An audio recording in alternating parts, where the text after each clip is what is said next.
Moneglia attende i fondi per intervenire sul San Lorenzo. Domenica la città ha rischiato di essere allagata dalla piena del torrente. Il progetto è pronto, il primo lotto costa 2 milioni.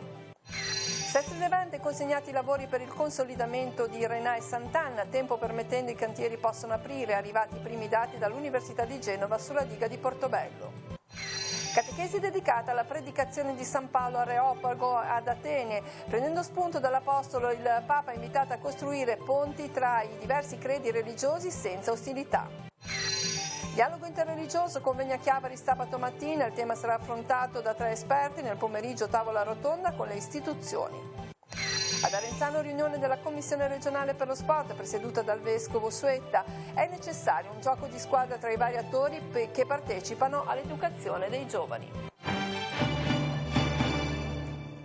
Buongiorno a tutti, ben arrivati a Tigullio. Oggi torniamo ad occuparci del maltempo che ha toccato il nostro territorio del Levante. In particolare oggi ci concentriamo sull'area di Moneglia, che il Comune sollecita le istituzioni affinché venga finanziato il progetto di messa in sicurezza del San Lorenzo, il torrente che già nei giorni scorsi ha rischiato di allagare la città. Il progetto è pronto e inserito in graduatoria, ma mancano solo i fondi. Sentiamo. Se il San Lorenzo avesse esondato nella parte bassa del suo corso, Moneglia sarebbe rimasta allagata, almeno a ponente. Per fortuna l'acqua è fuoriuscita per un breve tratto in alto, in prossimità di una curva, per poi rientrare. Domenica, sotto la pioggia battente, si sono vissute ore di paura. Dall'altra parte della città, nel frattempo, dalla chiesa di Santa Croce, l'acqua è scesa velocemente e ha riversato fango, pietre e altri detriti, tappando i tombini, allagando l'area di piazza Tarchioni ed entrando in alcune attività. Il San Lorenzo dunque non ha aggravato la situazione, ma il tema della sua messa in sicurezza è tornato alla ribalta. Il sindaco ne ha riparlato a Toti e Giampedrone durante il sopralluogo a Sestri Levante di lunedì mattina. Su questa problematica dobbiamo in qualche modo comunque continuare a lavorare. Noi abbiamo fatto dei progetti e insomma siamo in attesa del finanziamento, ci auguriamo che possa arrivare presto. Possiamo ricordare il progetto, che cosa riguarda questo corso d'acqua? Il progetto riguarda l'allargamento dell'alveo, il primo stralcio è già stato validato sostanzialmente, quindi abbiamo presentato alla Regione, è in graduatoria per i finanziamenti nel Porfes, ma pensiamo che possa attingere anche altri finanziamenti perché effettivamente rimane davvero una priorità. Il progetto complessivo è molto ambizioso, ma almeno il primo stralcio penso sia da realizzare in tempi brevi. I costi quali sono? Il primo stralcio costa 2 milioni di euro. Sul fronte viabilità il Comune ha ripristinato la circolazione sulla provinciale 68 del Facciù e sulle strade comunali Comeglio Tessi e di Littorno. In alcuni casi c'è un senso unico alternato. Le frane di domenica, ostruendo i valletti, hanno rovinato il manto, i guardrail e scavato il sottostrada. Riparati i primi danni in somma urgenza, dice il sindaco, adesso servono interventi definitivi di messa in sicurezza. E ieri sera una piccola frana si è verificata sulle alture di Rapallo in via Ugo Campodonico in località San Bartolomeo. La caduta di massi sulla carreggiata della strada è stata provocata dalle forti precipitazioni della mattinata di ieri. Grazie all'ora in cui è avvenuta non ha causato feriti né particolari disagi al traffico. Sul posto sono prontamente intervenuti i vigili del fuoco, i carabinieri, i funzionari del comune, il sindaco di Rapallo, l'assessore competente. La strada è stata riaperta al traffico. Movimento franoso questa mattina anche nel comune di Casarza Ligure lungo la strada 523 in località Battilana. Alcuni massi hanno nuovamente invaso una corsia della carreggiata, ma non è stato necessario chiudere il traffico. Andiamo ora a Sestri Levante. Sono stati infatti consegnati in questi giorni i lavori a Renà e a Sant'Anna. Tempo permettendo dunque i cantieri possono aprire. L'amministrazione interviene grazie a fondi del Dipartimento Nazionale di Protezione Civile. Sotto la lente anche la Baia del Silenzio e la rada portuale. Sestri Levante riparte da Renà e Sant'Anna. Nel primo caso, dopo i lavori in somma urgenza realizzati dopo la mareggiata del 2018, la ricostruzione del Belvedere e la sistemazione di via Vespucci, ora si interviene con un primo lotto di consolidamento che tiene conto di uno studio meteo marino realizzato nell'estate dell'anno scorso. Iniziamo con questo primo lotto finanziato già sul 2019 dalla Regione, con i fondi della Protezione Civile, con una risistemazione, eliminazione delle barriere verticali riflettenti e una risistemazione riprofilatura di tutta la scogliera con profili a 45 gradi in modo che appunto accompagnino la forza dell'onda senza creare erosione. Nella partita 2019 dei fondi di protezione civile rientra anche il ripristino dei pennelli nella zona di Sant'Anna. Un rafforzamento dei pennelli depauperati dalla violenza della mareggiata del 29 e 30 di ottobre, soprattutto i 2 pennelli verso le gallerie di Lavagna. Sempre nell'ambito delle progettazioni della protezione civile è stata finanziata la progettazione definitiva del prosieguo di questo intervento per andare a realizzare sia ripascimenti dell'arenile che un ulteriore rafforzamento dei pennelli in modo da garantire una protezione delle mareggiate sul litorale. In tema di prevenzione poi Sestri Levante attende i risultati dello studio commissionato all'Università di Genova per rinforzare ulteriormente la diga nella Baia del Silenzio, dove attualmente insiste un divieto di ormeggio per le imbarcazioni. Lo studio è in corso, abbiamo avuto questa settimana i primi esiti e per la fine dell'anno avremo la sistemazione definitiva. Infine il porto. L'amministrazione spera di intercettare una fetta dei nuovi fondi 2020-2021 di protezione civile. È stato redatto un progetto di totale rifioritura ed ampliamento di quella che è la diga di protezione della rada portuale ed è già stato sottoposto alle progettazioni e ai finanziamenti della protezione civile che arrivano tramite la Regione e ci auguriamo che possa essere finanziato perché si riuscirebbe a dare una risposta importante anche in quel settore. Il Consiglio Comunale di Santa Margherita Ligure ha votato all'unanimità ieri sera la proposta di conferimento della cittadinanza onoraria al capitano di corvetta Antonello Piras, già comandante del circomare San Margheritese. La motivazione è legata al comportamento che Piras ha tenuto durante e dopo la mareggiata del 29 ottobre del 2018 e per il rapporto che ha saputo sviluppare con la comunità pur nel rispetto del suo ruolo. Il sindaco Paolo Donadoni ha espresso il suo ringraziamento a tutti i consiglieri per il voto unanime e per aver ricordato come la cittadinanza onoraria Piras abbia anche un valore simbolico per l'impegno di tutta la comunità nel fronteggiare la mareggiata e i suoi danni devastanti.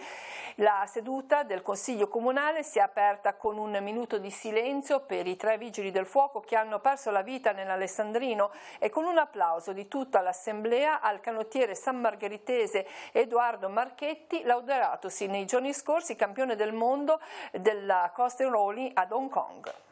Apriamo ora la pagina ecclesiale. All'udienza generale in piazza San Pietro il Papa ha proseguito il suo viaggio con gli Atti degli Apostoli, prendendo a riferimento la figura di San Paolo e la sua predicazione all'Areopago di Atene. L'Apostolo freme nel vedere la città piena di idoli, ma questo impatto col paganesimo, invece di farlo fuggire, lo spinge a creare un ponte per dialogare con quella cultura. Paolo infatti va nei luoghi più significativi, la sinagoga, la piazza dove si svolge la vita politica e culturale, e non si chiude ma incontra la gente, giudei, epicurei, stoici e molti altri. Non guarda la città di Atene e il mondo pagano con ostilità, ma con gli occhi della fede. Sentiamo proprio un passaggio della catechesi del Papa. Paolo non guarda la città di Atene e il mondo pagano con ostilità, ma con gli occhi della fede. E questo ci fa interrogare sul nostro modo di guardare le nostre città. Le osserviamo con indifferenza, con disprezzo, oppure con la fede che riconosce i figli di Dio in mezzo alle folle anonime? Paolo sceglie lo sguardo che lo spinge ad aprire un varco tra il Vangelo e il mondo pagano. Nel cuore di una delle istituzioni più celebri del mondo antico, l'Areopago, egli realizza uno straordinario esempio di inculturazione del messaggio della fede. Annuncia Gesù Cristo agli adoratori di idoli e non lo fa aggredendoli, ma facendosi pontefice e costruttore di ponti. Rimaniamo in tema di dialogo interreligioso, un momento di studio aperto a tutti è quello che verrà offerto sabato mattina dalle 9 nel Salone di Casa Marchesani, momento in cui entra nel vivo il percorso diocesano di formazione al dialogo interreligioso con un convegno che approfondirà i passi che la Chiesa ha compiuto nel cammino di pluralismo. Nel pomeriggio alle 17 alla Società Economica ci sarà una tavola rotonda con le istituzioni a cui parteciperà anche il sindaco metropolitano Marco Bucci. Il convegno convegno dedicato al rapporto tra le religioni e la polis. Nel mezzo il pranzo, lo Shabbat per tutti, con un menù che si ispira tanto alla tradizione ligure quanto a quella medio orientale. Sentiamo.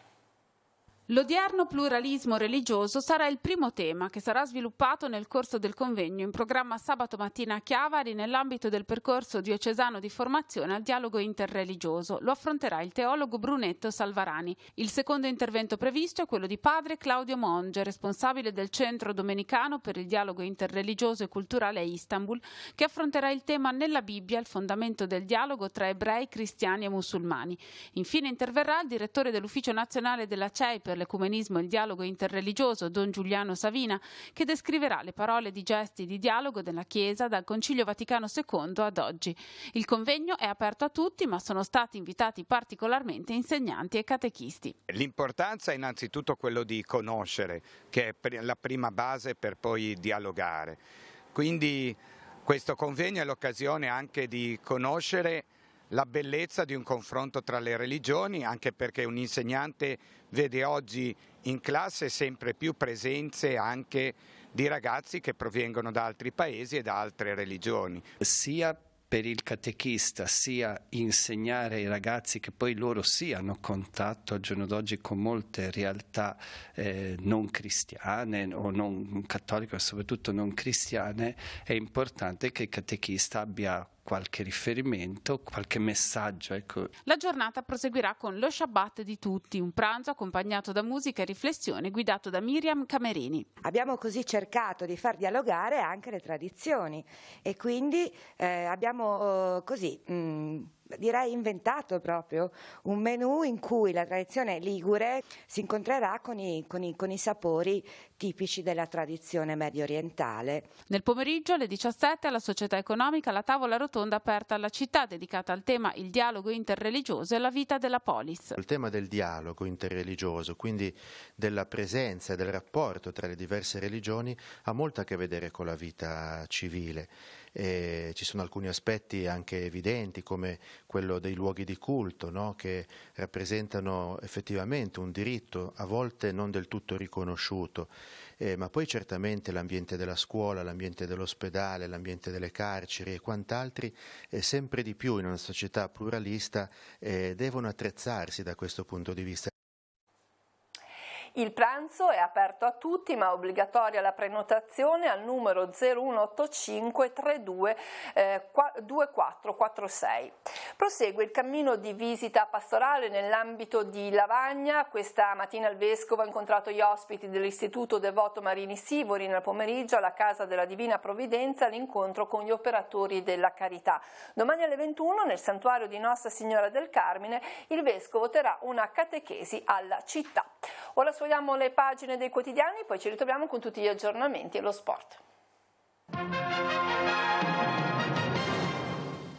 Avvenire in prima pagina riporta la notizia dei 3 vigili del fuoco morti in provincia di Alessandria, strage dei vigili del fuoco, 3 uccisi in azione, doppia esplosione in un casale, feriti altri soccorritori, un'azione dolosa, varie le ipotesi nelle indagini. E poi c'è naturalmente la vicenda dell'ex Ilva, vietato chiudere, il ministro Provenzano, ArcelorMittal scorretta, torna allo scudo ma non basta, mobilitazione per l'ex Ilva, oggi il governo incontra l'azienda, Santoro, vescovo di Taranto, dice domenica ci sarà una preghiera speciale. L'orrore dei narcos, 6 bambini bruciati in Messico e ancora cattolicesimo democratico, Mattarella, la politica non sia disumana, elogio di Zaccagnini, Benigno Zaccagnini, leader della Democrazia Cristiana. Aggiustamenti alla manovra, plastica, auto aziendali, già forti tagli alle spese, alle tasse e poi cambiamenti climatici, USA via dall'intesa, patto Pechino-Parigi. Cardinale Beranesius, soffro per l'Etiopia ancora in guerra. E poi la squalifica al Verona dopo gli insulti a Balotelli, inchiesta per razzismo e Balotelli in nazionale. Ma andiamo alla prima pagina del Secolo XIX, anche qua la notizia dei vigili del fuoco morti, Alessandria bomba trappola, morti 3 pompieri, sospetti di liti familiari dietro la cascina esplosa, le vittime Antonio, Marco e Matteo, eroi normali in uniforme. E poi l'intesa su Ilva ed annullare, vogliamo i danni, Mittal al tribunale, in Liguria a rischio 4.000 occupati dell'indotto, il presidente della regione Totti Policy Mobility Genova come per Fincantieri. L'intervento anche di Anna Maria Furlan, segretaria nazionale della CISL genovese, tocca alla politica trovare un rimedio. Portofino sfida sui confini del nuovo parco nazionale, il maxi ampliamento non piace a molti sindaci. E poi ancora lavoro su 90 ponti liguri, l'ASPI dice segnalate i guasti, manutenzione autostrade lancia una task force di pronto intervento.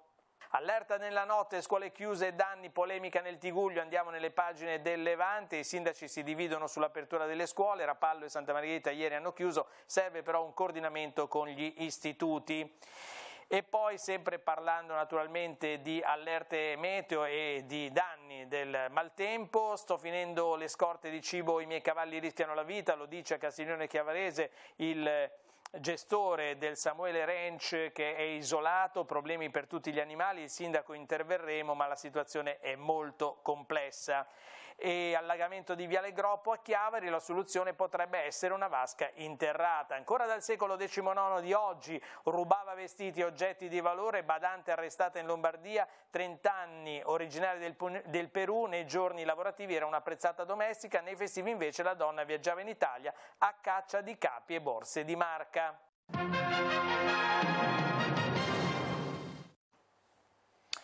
È iniziata in tutta Italia la raccolta firme a sostegno della legge nazionale sulla non autosufficienza. Vediamo la notizia pubblicata sul nostro sito teleradiopace.com. L'iniziativa è promossa dalle organizzazioni sindacali dei pensionati. Anche nel Tigullio Golfo Paradiso è possibile sottoscrivere in tutte le sedi sindacali CGIL, CISL e UIL questa petizione. Verranno inoltre organizzati dei presidi per la raccolta firme a Chiavari, via Martiri della Liberazione, venerdì 8 novembre dalle 10 alle 13. A Sestri Levante, in Corso Colombo, sabato dalle 9 alle 12, a Recco lunedì in Passo Nicoloso dalle 9 alle 12 e in Piazza Cavour a Rapallo giovedì 14 novembre dalle 9 alle 13. La situazione di non autosufficienza riguarda soggetti deboli e anziani ma coinvolge anche famiglie, pertanto la raccolta firme sarà effettuata anche nei luoghi di lavoro. A sostegno della legge nazionale sulla non autosufficienza si terrà inoltre una manifestazione pubblica sabato 16 novembre a Roma al Circo Massimo con inizio alle 9:30. Andiamo ora per gli ultimi aggiornamenti di cronaca in redazione. Per noi oggi Maurizio Garreffa. Grazie Cristina, un saluto a tutti. C'è una notizia di cronaca che accerta nel centro storico di Chiavari un fiorente traffico di droghe leggere. L'amara constatazione del locale commissariato di polizia al termine di un'operazione contro le droghe. Ieri gli agenti hanno arrestato per spaccio 2 genovesi di 22 e 25 anni residenti nel Tigullio e ha denunciato un minorenne. Durante un appostamento i poliziotti hanno notato i 3 ragazzi fermi dentro un'auto nella zona iniziale di Corso Millo confabulare in modo sospetto con un giovane. Gli agenti hanno assistito allo scambio di un piccolo involucro di cellophane e alcune banconote da 50 euro e così sono intervenuti sequestrando circa 8 grammi di marijuana. I pusher peraltro hanno provato a dileguarsi ma sono stati bloccati. Durante le successive perquisizioni domiciliari sono stati rinvenuti 70 grammi di marijuana, bilancini di precisione, materiale per il confezionamento e denaro provento dello spaccio. È tutto, la linea può tornare allo studio. Grazie, ora apriamo la pagina sportiva. Si è riunita recentemente ad Arenzano la Commissione regionale per lo sport presieduta dal Vescovo Antonio Suetta. L'organismo si è costituito nel desiderio di reciproca conoscenza per ragionare e porre in atto azioni che favoriscono la crescita umana e spirituale dei tanti soggetti che praticano attività sportiva. Ospite della riunione l'assistente ecclesiastico del Centro Sportivo Italiano a livello nazionale, Don Alessio Albertini.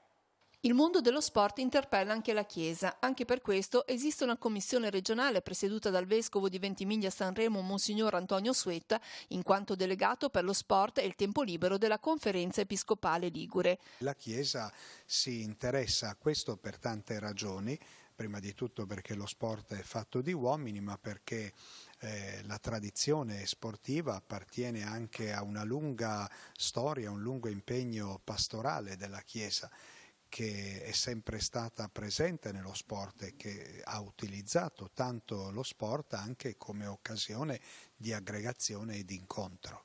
Alla riunione recentemente convocata da Renzano era presente Don Alessio Albertini, assistente ecclesiastico del CSI, che ha proposto una riflessione a partire da un dato numerico. Nelle sole società affiliate al Centro Sportivo Italiano sono tesserati 1,5 milioni di atleti, di cui la metà sono al di sotto dei 16 anni. Da qui la necessità di intessere una rete educativa tra vari soggetti in campo per favorire la crescita del giovane. Dobbiamo saperlo vivere, il gioco di squadra, anche nel campo educativo. Un ragazzo è sempre lo stesso quando è a casa, quando è a scuola, quando è su un campo, quando è in parrocchia. È sempre lo stesso. Ognuno può dare il proprio contributo.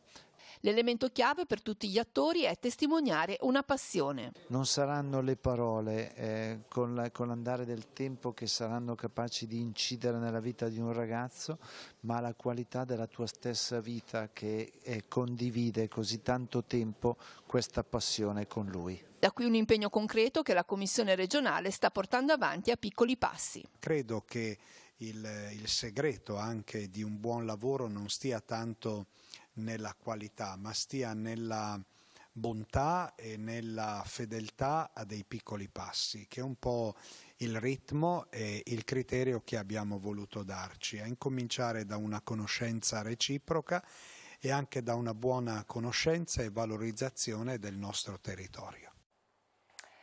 Con questa notizia si conclude il nostro telegiornale. L'informazione di Telepace torna questa sera al canale 15 di Telepace 1 alle 19:15, ma prosegue sul canale 187 di Telepace News. Grazie a tutti dell'attenzione, buon pomeriggio.